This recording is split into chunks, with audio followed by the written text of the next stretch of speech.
Hi guys, welcome back to the channel. Today we're going to give you an update on the Port Antonio bypass. Now, the road we're looking at is the Southern Coastal Highway. This road is what you call a game changer for St. Thomas. It has opened up the route between Kingston, St. Thomas, and Port Antonio. Now, in Port Antonio, you have the Northern Coastal Highway. So they're going to be building the Port Antonio bypass, one to bypass the town, and two to connect the Southern Coastal Highway to the Northern Coastal Highway. Now, Port Antonio is an old town, one of the oldest towns in Jamaica. So the roads are very narrow and very limited infrastructure compared to a modern town today. So to drive through the town can be a bottleneck. So with the increased traffic coming to the eastern part of Jamaica because of the Southern Coastal Highway, it would be very inconvenient for the traffic to go through the town. So they're building the bypass to basically, as the name says, bypass the town, and it's going to be a 4-lane dual carriageway, so it's going to ease the flow of traffic as you pass through Port Antonio.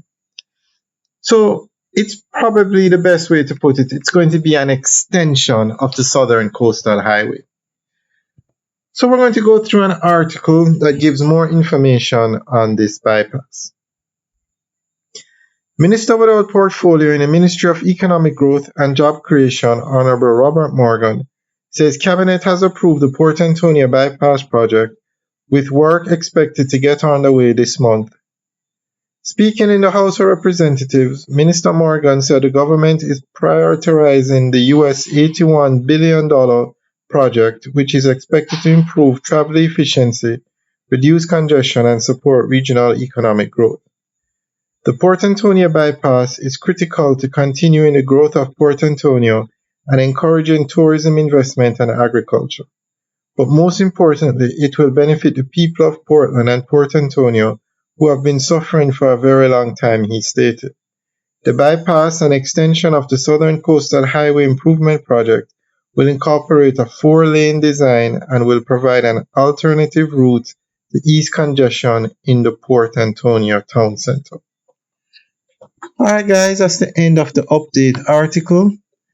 Let us know what you think. Leave your comments in the section below. Alright guys, have a good day.